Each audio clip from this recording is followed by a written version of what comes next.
Hi guys, this is Robin. You've probably heard my voice on my homeschool videos, but I wanted today to talk to you about preschool discipline and preventing power struggles. I just had this talk with a local MOPS group yesterday, so I thought I would share the information that I shared with them with you guys. So this is my first time in front of the camera, so try to be nice. If I don't look in the right spot, I'm going to try not to figure out what I'm supposed to do here. But today I wanted to talk to you because I do have a degree in early childhood from IU. I've taught in centers around the area. I taught at Notre Dame Early Childhood Development Center after I graduated from college, and I've been in preschool. I've taught preschool my entire adult life. I've taught it at church. I've taught it at my homeschool co-op. I've been preschool VBS director and VBS director. I will pretty much always be surrounded by preschoolers no matter how old my kids get. And I'm really thankful for that because I feel like that's God's calling on my life. I feel like I understand preschoolers. And when we talk about preschool discipline, I know that it's a scary word. I know that discipline itself is a scary word because it used to scare me a lot. Before, when my kids were really little, above their timeout area, I was actually in that corner right over there, I had the little verse that said, "No discipline is pleasant at the time, but produces a harvest of righteousness for those who have been trained by it," which is Hebrews 12:11. And my husband used to kind of laugh at me and say, "You know they can't read, right?" And I would say, "You know that the verse is not there for them, right? It's for me, because no discipline is pleasant at the time, including for the disciplinarian. It's not fun. It's not fun when your kid is sad because you had to discipline them. It's not fun when you've had to do it for the 50th time, even though you've already done it so many times that day. It's not fun, it's not pleasant, but it will produce a harvest of righteousness, so we have to keep working on it, and it's really essential. And for me, I've spent a lot of time trying to figure out what healthy discipline looks like, because I grew up in a house that did not have healthy discipline. I had an abusive mother, and when you grow up in a house that is not healthy like that, usually you swing one of two ways in your parenting style. Either you follow in the abusive parents' footsteps, and because that's all you know, and you don't really know how to be healthy, and you follow in their footsteps by taking all the power. You are the authority in the household. You are the dictator, and pretty much. Or you swing the other way, where you become permissive and you give your child so much power because you're kind of afraid of discipline because you don't want to be the person that you grew up with. So there are two different extremes in parenting. Either you have all the power as the parent, or the child has too much power. And today I want to talk to you guys about ways that I think and that I have experienced to find the balance between those. Because where in between these two extremes are where power struggles happen. So we want to make sure that we're walking this line, and we all fall somewhere in between here, no matter what your background is. You're going to follow somewhere on this, and everybody has a natural bent towards one way or the other, depending on how stressed you are. You're going to bend, and sometimes you're going to be surprised by your natural bent. You're going to think you're permissive, but when you get stressed out, you are a no-nonsense mom, and you are not. It's a because I said so house. Or you may think you're a no-nonsense mom, but when you get stressed out, you're like, fine, do whatever you want. I'm exhausted. So we all want to find the balance between that. So today I want to talk to you about why we need discipline too. And I think all of us have asked our child, why did you do that? And if you haven't asked your child that, you're probably going to, because all of us have one time in our life said, why in the world, why would you do that? I don't understand it. And none of my children have ever answered with, Romans 7:15. Well, mother, I have a sin nature, and I do the things that I don't want to do, and I don't do the things that I do want to do. I really wish they would answer like that, because it would be helpful and remind me that I shouldn't be taking their misbehavior personally. We as Christians are the only worldview that has an answer of why they did what they did. So when we stop taking their misbehavior personally and we step back, we realize kids do what works for them. And discipline is needed because kids do what works for them. If a good behavior works for them, they're going to keep doing it. If a bad behavior works for them, meaning it gets them the attention or the power or meets some type of need, they're going to keep doing it. So our job is not to make them sinless. Our job is to create an environment where the bad behaviors don't work for them. So before I go into specifically the walk through the hows of how you prevent a power struggle, I want to talk to you a little bit about the realistic expectations that help prevent power struggles. And I see a lot of unrealistic expectations with preschoolers, with parents, and they usually fall into one of two categories. Either it's a too low for obedience, they don't expect obedience from their child, or they have an expectation that's too high for understanding. So the too low of expectations, it's they have an expectation where, well, they're just two. They can't listen. They're just three. And I work mostly with 3 to 5 year olds. And so my friend, Dr. Christy Serling, she always says, well, if it may be cute on a 3-year-old, but it's not going to be cute on a 13-year-old. And that little sassy hand on her hip, that little neck thing that she does, or that cute little baby who, that little 3-year-old who loves to explore the world, even though you have told him to sit next to you. That may be cute at 3, but it's not going to be cute at 13 when they have that same disobedience. Trust me, I have 2 12-year-olds in the house. The disobedience is not cute anymore. And we need to remember that with a 3-year-old, our discipline's going to look different. Our conversations, our boundaries, everything's going to look different. But if you don't expect obedience with a 3-year-old, you should not expect it when they get to be 13. Because like Dr. Kevin Lehman says, he says the concrete sets a lot earlier than you think. And I work with 3-year-olds and they are capable of obedience. So we talked about the too low for obedience. Now let's talk about a couple that are too high for understanding. So too high for understanding. This is an unrealistic expectation that I see with really amazing moms who are trying really hard, who are studying parenting philosophy, but not necessarily studying early childhood development and educational psychology. So with younger kids, one of the biggest unrealistic expectations is too complicated of words. So our realistic expectation will be less and simpler words. So when I say to you, if you took Spanish in high school and I said to you, ¿Cómo te llamas? Most of you guys would know, even if you didn't take Spanish, that means, what is your name? So if I said to you, and you don't speak Spanish, and I said to you, Estoy tan feliz de conocerte, me vas a decir tu nombre. Some of you will probably have gotten nombre, and that was it.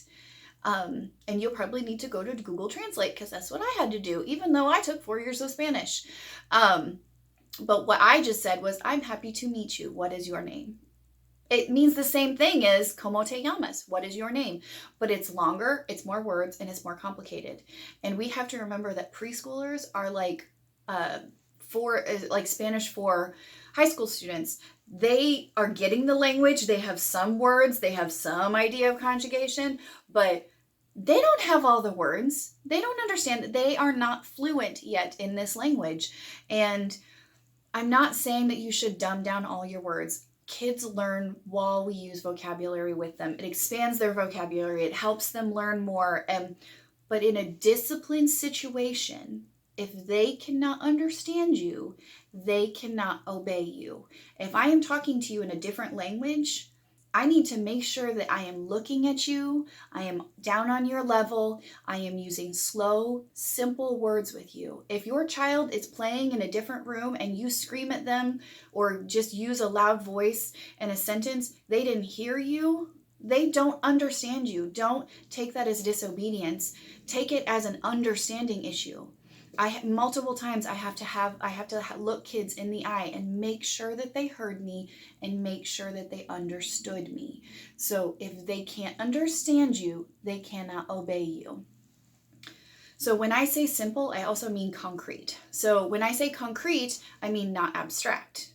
So kindness is an abstract idea. And if you're going to use the word kindness and you say be kind to a 3-year-old, they don't understand that. There are adults who are still trying to figure out what the abstract idea of kindness is. So we want to make sure we're using concrete commands that teach them what kindness is. We can say be kind, but we also need to say don't hit, keep your hands to yourself. Yelling hurts his ears. Speak softly, give the toy back. So remember not to use those abstract ideas with your children when you're giving them instructions, because they don't understand it. Abstract thought doesn't begin until the age of 7 and doesn't develop in all kids until around the age of 11. So it's important that we're not speaking abstractly to our children. Preschoolers understand concrete things. They don't understand the abstract idea of kindness. They understand the concrete thing of hitting is not okay. So we want to teach those concrete ideas. Now, the next one is too much moral reasoning. That's an unrealistic expectation. So our realistic expectation will be less moral reasoning with preschoolers. I have more often than once watched a very intelligent woman talk to a preschooler as if they're speaking to a freshman philosophy student. So it's wonderful to talk about morality with kids. It's wonderful to talk about right and wrong. But when you're talking with children, morality cannot be the consequence. In a discipline situation, if they did something wrong, a lecture about morality is not an effective discipline. I know we like to all think that our kids are really advanced when it comes to morality and empathy, but there are proven levels of moral development. And if you're an early childhood nerd like me, go look up Kohlberg's theory of moral development. And it's really interesting to see how kids will advance in morality and they will move into these really neat stages. But in the preschool year, they are cause and effect, and they are 100% egocentric. So they will progress into fun stages in elementary, like, am I a good girl? Am I a bad girl? In high school, they start to get these, what is my identity? And when they start to get to college, they get to be that philosophy student who's like, what is morality? What is it? Who am I? Kind of that somewhat annoying person who's really trying to figure out morality. But a preschooler is cause and effect. When I hit them, I get my block back. When I hit them, I might get in trouble. When I hit them, they cry. That makes me feel weird, so I might stop. It is 100% egocentric. It is 100% cause and effect. It doesn't have anything to do with morality because they're not thinking, am I being mean by hitting them? What they're thinking is, how will this affect me? So we have to not give kids moral lectures as a consequence to their bad behavior, because that moral lecture may inadvertently work because you may accidentally have bored your child for 2 minutes and they don't want to listen to you. And so they're going to try to probably avoid that behavior because they don't want to listen to you talk to them for 2 to 3 minutes. But it wasn't the content of what you said that was really the consequence. It was the time they had to take away that affected them. So remember, the moral lectures are not going to be an effective discipline with preschoolers. So the next one is too many directions. That's an unrealistic expectation. Too many steps in a directions. So when we're talking to preschoolers, we need to make sure that we're doing 1 to 2 step directions. 2-step directions don't develop until the age of 3. So at the age of 3, they start to learn 2-step directions. Give that ball, bring it to me. Some kids who are 3 and 4 and a little bit more advanced might be able to do 3-step directions, but it's not super common. And what I see, I had some women at my co-op recently who teach the gym, and they couldn't understand why it wasn't working when they were doing relay races with the preschool, even though it was working with the kindergarten class last semester, who were older 5s and 6-year-olds. And I said, well, let's look at the steps in a relay race. The steps are stand here on this line, hop to the end of the room, turn around, hop back. When you get to your friend, it's your turn. After your turn, go back to the back of the line. Stand quietly at the back of the line. Move forward as your friend moves forward. When you get to the front of the line, it's your turn. Repeat. That was 10 steps on a relay race, and they're 3. So you know what I told them to do? I said, This is the game you should play with 3 and 4-year-olds. Dance while the music is on. Freeze when the music stops. Repeat. That's the appropriate expectation for preschoolers. And I know that it's hard and I know that it's more work, but how many times a day do we tell our kids a 13-step direction and then they get in trouble for not being able to follow it? So we say, okay, we're late for church. You need to get ready. Okay, look at me while I'm talking. Stop what you're doing. Go find your socks. Put your socks on. Go find your shoes. Put your shoes on. Go find your coat. Put your coat on. Go out to the vehicle. That's 9 steps. And that's if the child has brushed their teeth, brushed their hair, and have clothes on already. So I want to tell you guys, with preschoolers, it's going to get easier. I can tell my kids, get ready for church, and they totally understand me. They understand the 15 steps that go into get ready for church. But we have to be careful not to discipline our children for not being able to follow a 15-step direction when they are a preschooler. They can under 2 to 3-step directions between the ages of 3 to 5, depending on the child.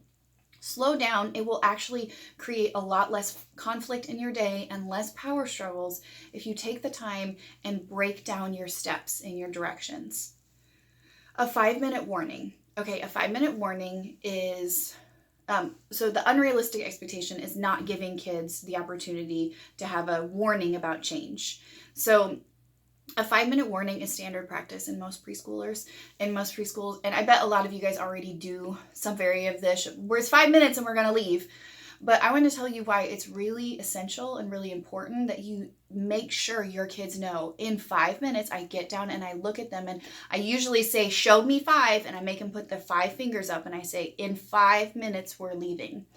Because the reason we do this is because it helps prevent power struggles by giving your kids a power over how they end their activity.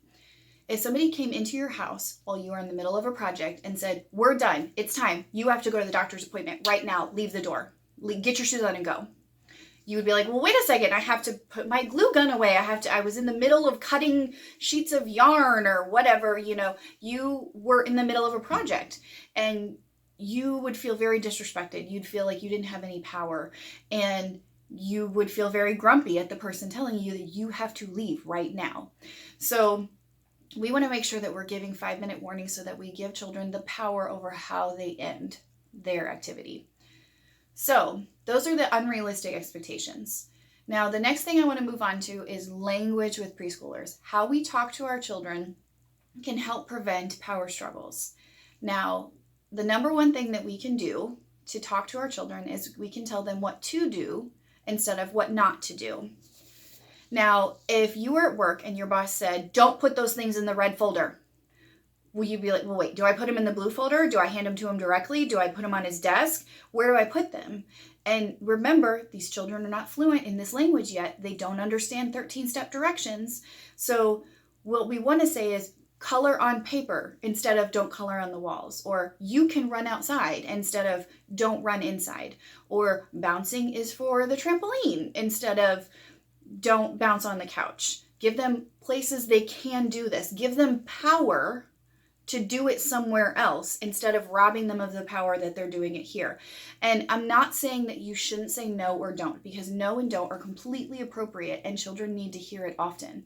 I do believe that there are going to be times where you say no and you don't explain why and you don't explain what they can do, because there are times when God is going to tell us no and he's not going to tell us why. So if your child has never experienced the opportunity for you to say no and not explain why, then they're really going to struggle as an adult when God says no and they have absolutely no idea why he said no. But I do believe that God builds trust with us and we can trust when he says no, because there are many times in the Bible where he tells us what we can do instead of just what we can't do. In the garden with Adam and Eve, he told them, you can eat all these trees. You can't eat this one.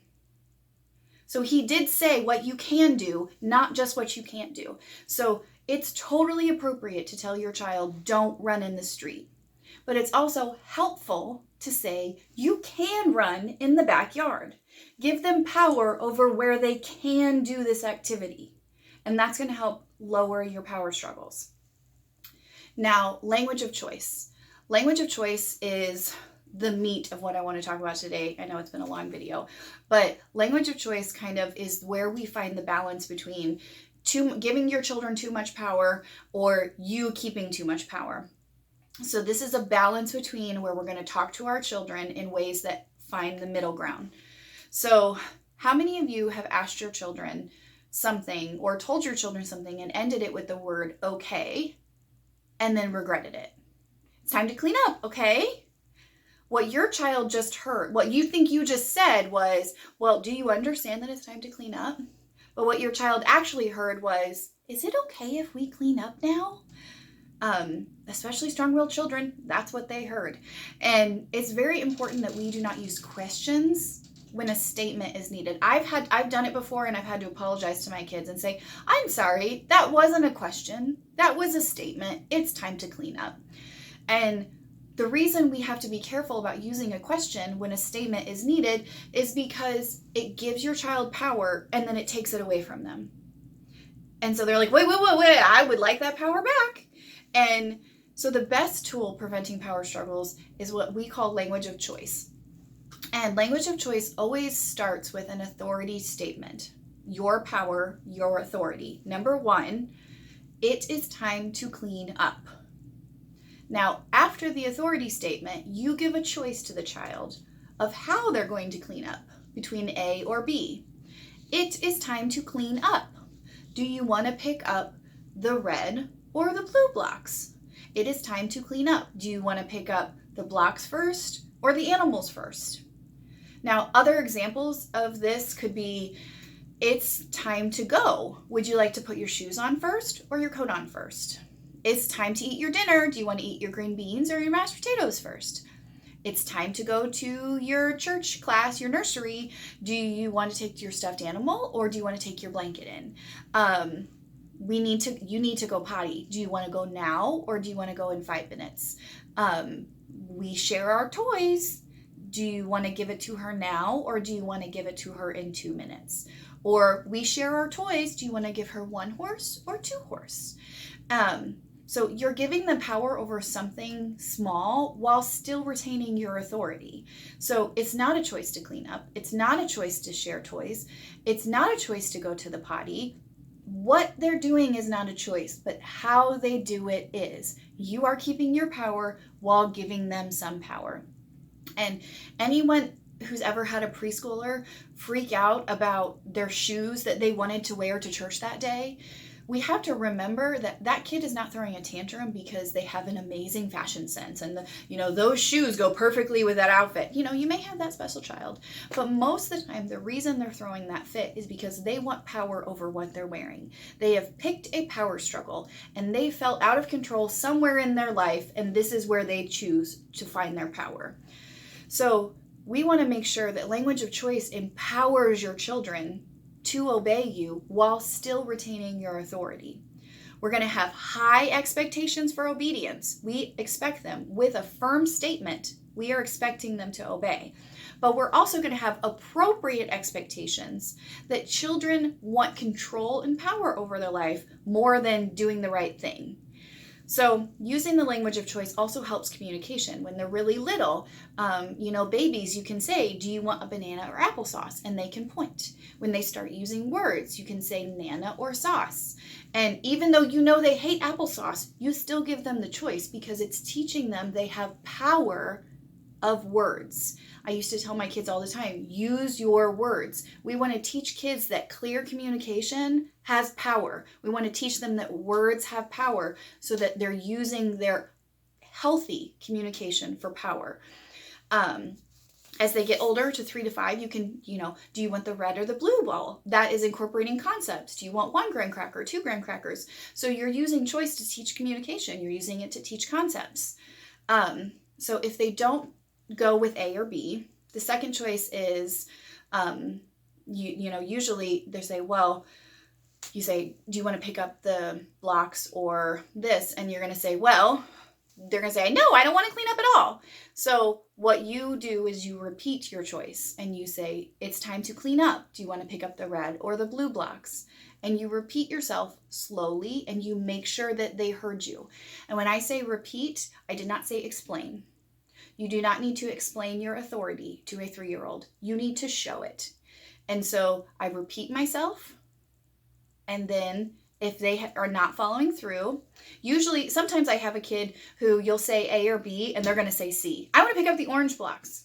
Well, that's totally fine. It took me a really long time to be okay with that.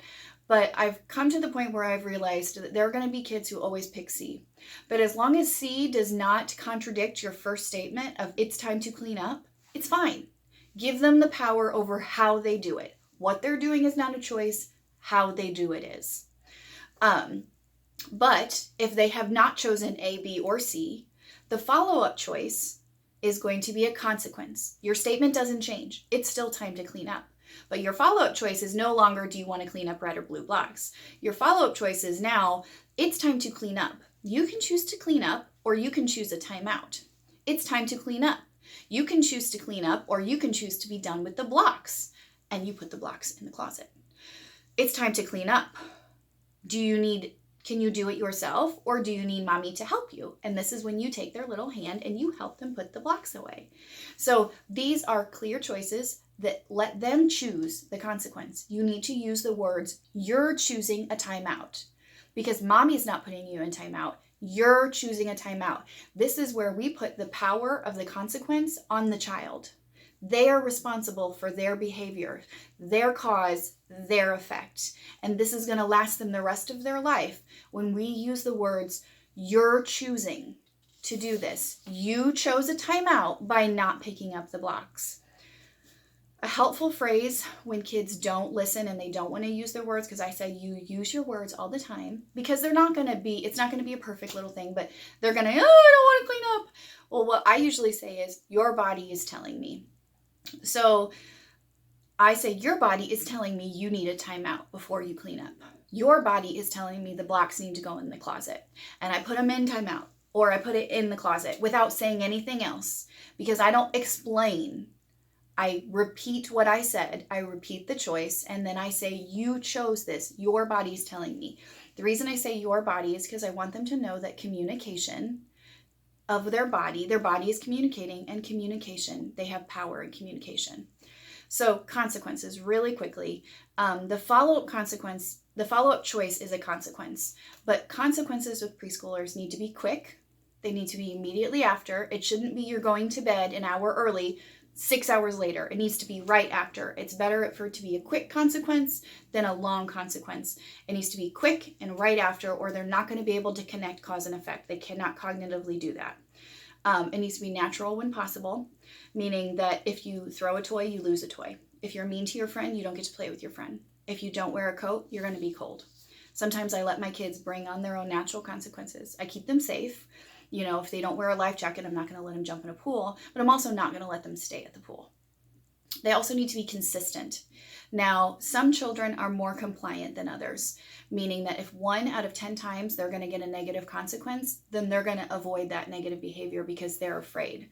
So those kids who are more compliant, they're going to avoid it. But then the kids who are strong-willed, if there's 1 out of 10 times that they could get away with it, they're going to try it.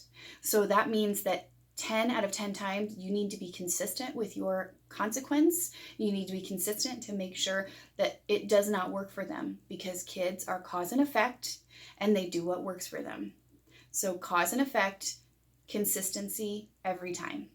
So I hope this was helpful for you guys. I'm probably going to do another video on power struggles between children, specifically preschooler to preschooler. But I hope this helps you guys. And if you have any questions, let me know.